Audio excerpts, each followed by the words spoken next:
안녕하세요. 사랑하는 성도님, 영혼의 샘물 은혜의 자리에 오심을 환영하고 축복합니다. 소망의 주님이 우리와 함께 하십니다. 우리와 함께 하시는 주님을 찬양합니다. 기도합시다. 주님 감사합니다. 주님의 크신 은혜와 사랑에 감사와 영광을 돌립니다. 저희가 무엇이건데 이렇게 넘치는 은혜로 저희들을 품으시고 이끄시고 또 생명의 말씀을 채워주시는지요. 오늘도 감사함으로 주님의 말씀을 받고 또 말씀에 담긴 주님의 뜻을 깨달아 주님의 말씀 따라 순종하며 진리와 생명의 길을 걷는 복된 하루가 되게 하여 주시옵소서. 예수님 이름으로 기도합니다. 아멘. 오늘 말씀은 누가복음 18장 15절에서 30절입니다. 사람들이 예수께서 만져주심을 바라고 자기 어린 아기를 데리고 오매 제자들이 보고 꾸짖거늘 예수께서 그 어린 아이들을 불러 가까이 하시고 이르시되 어린 아이들이 내게 오는 것을 용납하고 금하지 말라. 하나님의 나라가 이런 자의 것이니라. 내가 진실로 너희에게 이르노니 누구든지 하나님의 나라를 어린아이와 같이 받아들이지 않는 자는 결단코 거기 들어가지 못하리라 하시니라. 어떤 관리가 물어 이르되 선한 선생님이여 내가 무엇을 하여야 영생을 얻으리이까? 예수께서 이르시되 네가 어찌하여 나를 선하다 일컫느냐? 하나님 한 분 외에는 선한 이가 없느니라. 내가 계명을 안 하니 간음하지 말라, 살인하지 말라, 도둑질하지 말라, 거짓 증언하지 말라, 네 부모를 공경하라 하였느니라. 여짜오되 이것은 내가 어려서부터 다 지켰나이다. 예수께서 이 말을 들으시고 이르시되 내게 아직도 한 가지 부족한 것이 있으니 네게 있는 것을 다 팔아 가난한 자들에게 나누어 주라. 그리하면 하늘에서 네게 보화가 있으리라. 그리고 와서 나를 따르라 하시니 그 사람이 큰 부자이므로 이 말씀을 듣고 심히 근심하더라. 예수께서 그를 보시고 이르시되 재물이 있는 자는 하나님의 나라에 들어가기가 얼마나 어려운지 낙타가 바늘기로 들어가는 것이 부자가 하나님의 나라에 들어가는 것보다 쉬우니라 하시니 듣는 자들이 이르되 그런즉 누가 구원을 얻을 수 있나이까? 이르시되 무릇 사람이 할 수 없는 것을 하나님은 하실 수 있느니라. 베드로가 여짜오되 보옵소서 우리가 우리의 것을 다 버리고 주를 따랐나이다. 이르시되 내가 진실로 진실로 너에게 이르노니 하나님의 나라를 위하여 집이나 아내나 형제나 부모나 자녀를 버린 자는 현세에 여러 배를 받고 내세에 영생을 받지 못할 자가 없느니라 하시니라. 아멘. 자, 어느 날 예수님이 말씀을 전하시는데 어머니들이 예수님께서 만져주심을 바라고 아기를 데리고 예수님께 옵니다. 여기서 만져주심이라는 것은 안수하여 주심이라고도 번역이 가능한 표현이에요. 우리 지금 이제 안수기도 같은 거 우리가 많이 봤죠? 그처럼 예수님께서 만져주심을 아니면 안수해 주시기를 바라면서 아기를 데리고 옵니다. 그런데 제자들이 이것을 보고 꾸짖습니다. 막는 거예요. 왜냐하면 이 아이들을 데리고 오는 것이 예수님이 지금 말씀 전하시는 이것에 방해가 될 거라고 생각했던 것이죠. 여기서 아기라고 되어 있는 이 단어 브레페라고 하는 단어는 갓난아기라는 의미가 더 강합니다. 물론 그냥 어린아이라는 의미도 포함이 되지만 갓난아기란 뜻도 있고요. 반면에 이제 다른 예를 들어 마가복음 10장 13절에 나오는 어린이는 파이디온이란 단어. 이것은 정말로 어린이들입니다. 갓난아기가 아닌 어린이들. 이제 오늘 보면은 아기라고 되어 있지만 그러나 그냥 우리가 그냥 갓난아기뿐만 아니라 이제 일반적인 아기, 어린이라고 이렇게 봐도 괜찮겠습니다. 자, 이렇게 아기를 데리고 온 것을 제자들이 꾸짖어요. 그러자 예수님께서 오히려 이 아이들을 불러서 가까이 와, 너희들 가까이 와, 이리 와, 아니면 부모에게 이 가까이 와라, 이렇게 말씀하시는 겁니다. 그러면서 이렇게 말씀하셔요. 어린아이들이 내게 오는 것을 용납하고 금하지 말라. 하나님의 나라가 이런 자들의 것이니라. 자, 제자들은 그 당시의 일반적인 관습에 따라서 감히 우리 주님이 랍비께서 선생님이 말씀하시는데 어디 와 하면서 그렇게 막았지만 예수님은 오히려 이들을 맞아 주시는 거예요. 가까이 오라라고 하시는 거예요. 그러면서 엄청난 말씀을 하셔요. 하나님의 나라가 이런 자들의 것이다. 하나님의 나라가 이런 자들의 것이다. 제자들이나 그날 거기에 있던 사람들은 깜짝 놀랐겠죠. 아이라고 모른다고 약하다고 무시하고 막 그런 아이들이 하늘나라의 진정한 주인이 된다고 하시니까 말이죠. 내가 진실로 너희에게 이르노니 누구든지 하나님의 나라를 어린아이 같이 받아들이지 않는 자는 결단코 거기 들어가지 못하리라. 너희가 어린아이와 같이 하나님을 영접하고 받아들이지 않으면 누구도 천국에 들어갈 수 없다라는 것이에요. 자, 여기서 예수님께서는 하나님 나라가 이런 자의 것이다 하면서 어린아이와 같이 받아들이지 않으면 못 들어간다라고 말씀하시죠. 자, 받아들인다라는 것은 굉장히 수동적입니다. 자, 어린이는 어떻습니까? 신체적으로 아주 약합니다. 또한 아기는 전적으로 부모 의존해야만 살 수 있어요. 그러니까 부모 의존적이에요. 전적으로 부모를 의지하는 것이죠. 또한 어린아이들은 아주 순수해요. 맑아요. 순종해요. 그런데 이런 어린이가 하나님 나라의 주인이다. 자, 예수님의 말씀은 정말 어린이처럼 나이가 어려야 천국의 주인이다라는 말씀은 아니겠죠? 맞아요. 바로 이 어린아이와 같은 마음과 태도를 말씀하시는 겁니다. 어린아이들의 마음과 태도는 뭐예요? 어른들이 일반적으로 생각하는 것처럼 자신의 어떤 지위로, 자신의 행위로, 자신의 지식으로 하나님 나라를 내 힘으로 들어간다라고 생각하는 것 잘못된 거라는 거죠. 어린아이처럼 하나님의 나라는 은혜로서 주어지는 겁니다. 받는 거예요. 내 힘으로, 내 의로움으로, 내 지식으로 들어가는 게 아닌 거죠. 그러니까 천국은 바로 이런 자들의 것이다. 온전히 하나님의 은혜를 의지하고 하나님 앞에 자신을 낮추고 순전하게 주님을 의지함이 진정한 천국의 길이 된다라고 하는 것이죠. 자, 18절부터는 이제 어린아이와는 반대된 그런 아주 어른에 관한 말이에요. 어떤 관리가 물어 이르되, 이번에는 어떤 관리입니다. 내 관리는 부자였던 관리였어요. 예수님께 와서 선한 선생님이여 내가 무엇을 하여야 영생을 얻으리까? 내가 무엇을 하여야 영생을 얻으리까?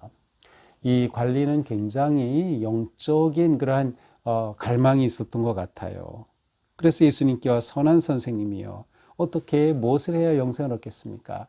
하지만 부정적으로 볼 수도 있어요. 이 사람은 예수님께 와서 정말 내가 어떻게 영생을 얻을까를 구했는지 아니면 나는 이런 사람입니다라는 것을 좀 이렇게 자랑하고 드러낼 속셈으로 예수님께 왔는지도 모르겠어요. 자, 어쨌든 이 사람이 와서 어떻게 하여야 영생을 얻으리까? 자, 어린아이가 하나님의 나라는 이런 자의 것이다. 영생을 얻는다. 하나님의 나라와 연결이 되는 그러한 같은 의미죠.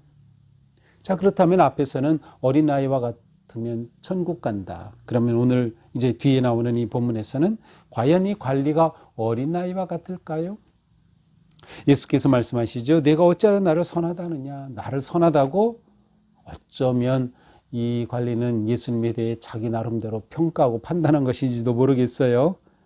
하나님 한 분에는 선한 이가 없다. 내가 계명을 알고 있지 하면서 이제 10계명을 쭉 말씀하셔요. 간음하지 말라, 살인하지 말라, 도둑질 말라, 거짓 증언 말라, 부모를 공경하라 이러한 말씀들을 쭉 하셔요. 이건 출애기 20장에 나오는 10계명의 특별히 뒷부분 인간관계 속에서의 해야 될 그러한 계명이지요. 그러니까 예수님께서 이 계명을 말씀하신 거예요. 그러자 이 관리는 옳다구나 하고 난 거 다 지켰습니다. 자신 있게 말해요. 자, 이걸 보면 이 관리는 정말 대단한 사람이죠. 이 말씀 앞에, 이 계명 앞에 전혀 부끄러움 없이 다 지켰다라고 이렇게 말하니까 말이죠. 그런데 예수님께서 그 말을 듣더니 이렇게 말씀하셔요.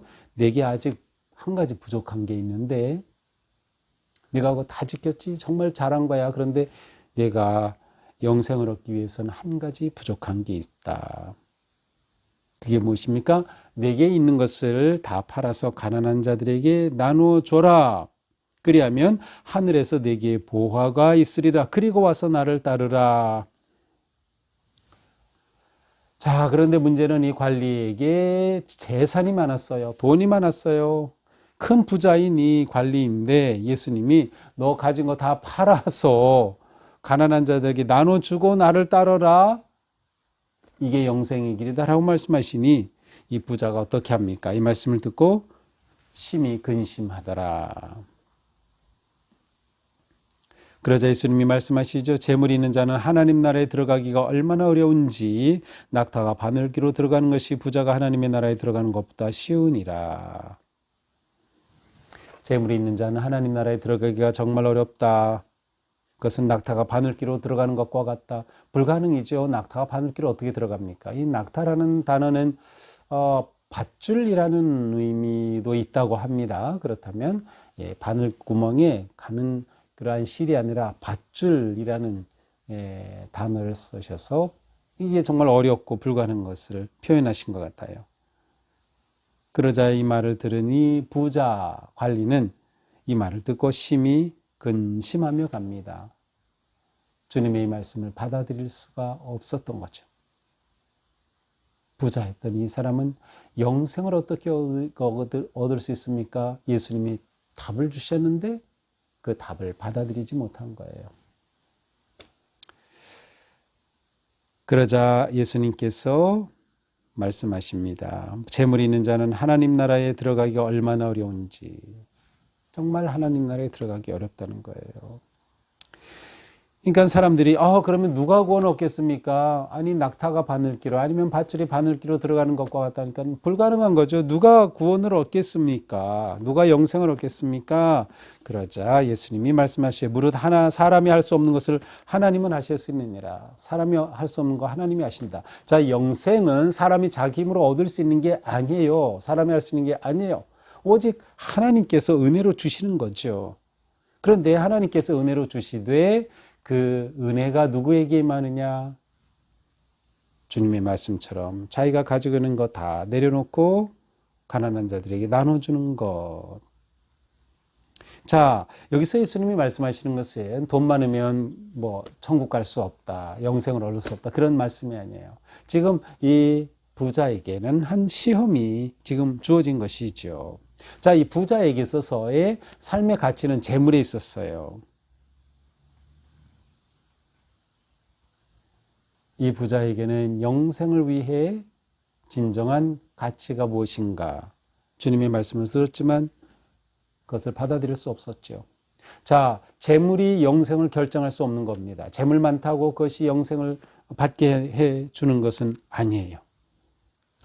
이 사람에게 부족한 것 한 가지가 뭐였어요? 그것은 재물을 나눠주는 것. 이 재물을 나눠주는 것은 사실 무엇일까요? 그는 앞에서 내 이런 계명 다 지켰습니다. 자, 이 계명은 이웃을 사랑하는 하나님 사랑과 이웃 사랑의 이 십계명의 이웃 사랑에 대한 계명이죠. 자, 정말 이웃 사랑을 하고 실천한다면, 내가 그 계명을 다 지켰다면 내가 가지고 있는 것으로 가난한 자들에게 나누어 줌으로 그 이웃 사랑을 내가 완성하게 되는 거다. 계명을 완성하게 되는 거야.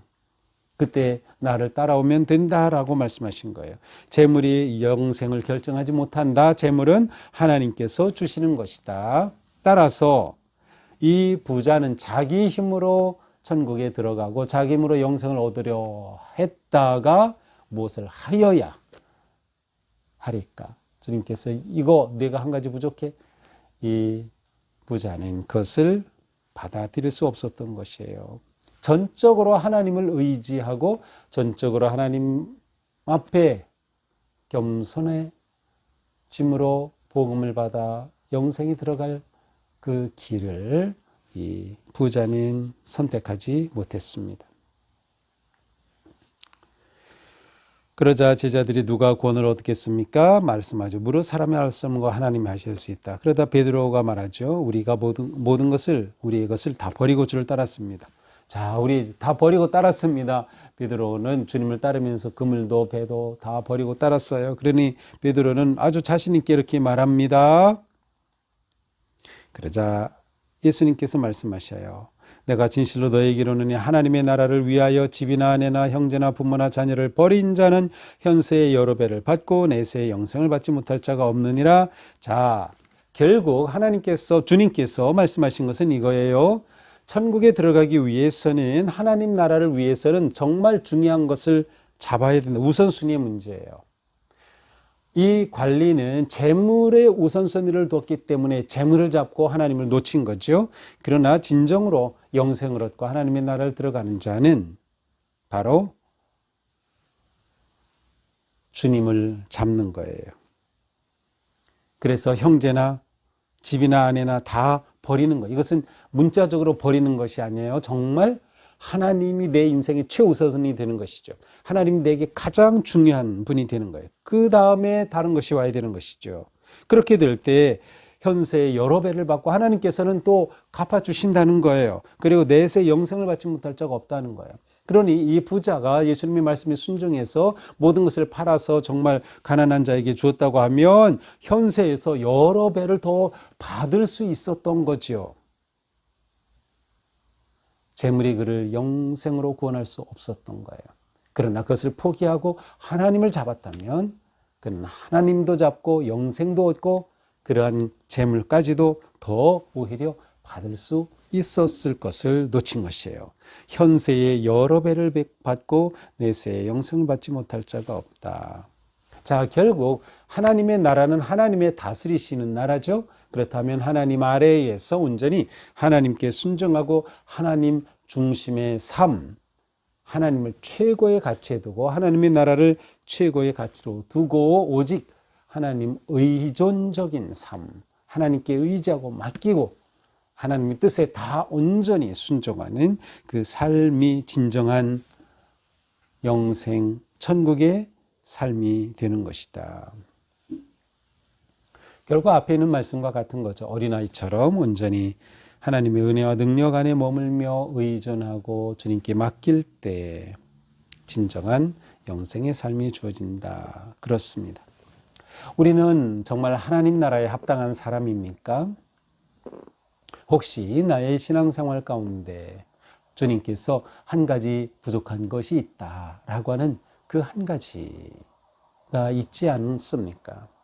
우리가 그것을 찾아서 또 우리에게 성령님께서 생각나게 하실 때 정말 주님의 말씀에 순종하고 온전히 내려놓는 결단 건신의 마음으로 하나님의 나라를 최고의 우선순위로 삼고 하나님의 나라를 최고의 가치로 삼을 때 우리는 천국을 얻고 하나님께서 주시는 몇 배로 갚아주시는 은혜를 덤으로 누린다. 천국을, 하나님의 나라를 먼저 구하면 이 모든 것을 너에게 더하시리라는 그 말씀처럼 우리의 삶이 그처럼 천국의 기쁨을 누리며 영생을 얻은 복된 삶 또한 갚으시고 채워주시는 은혜가 풍성한 삶이 될 수 있기를 축복합니다. 기도합시다. 주님 감사합니다. 오늘 우리의 삶이 하나님의 나라 바라보며 하나님의 나라를 가장 귀중한 우리의 삶의 목적과 가치로 삼고 오직 주님의 뜻에 믿음으로 순종하고 겸손하게 하나님을 의지하는 우리의 삶이 되게 하여 주시옵소서. 예수님 이름으로 기도합니다. 아멘. 네, 오늘도 더욱 주님 의지하면서 믿음으로 영생의 삶을 누리는 하루가 되기를 축복합니다. 사랑합니다.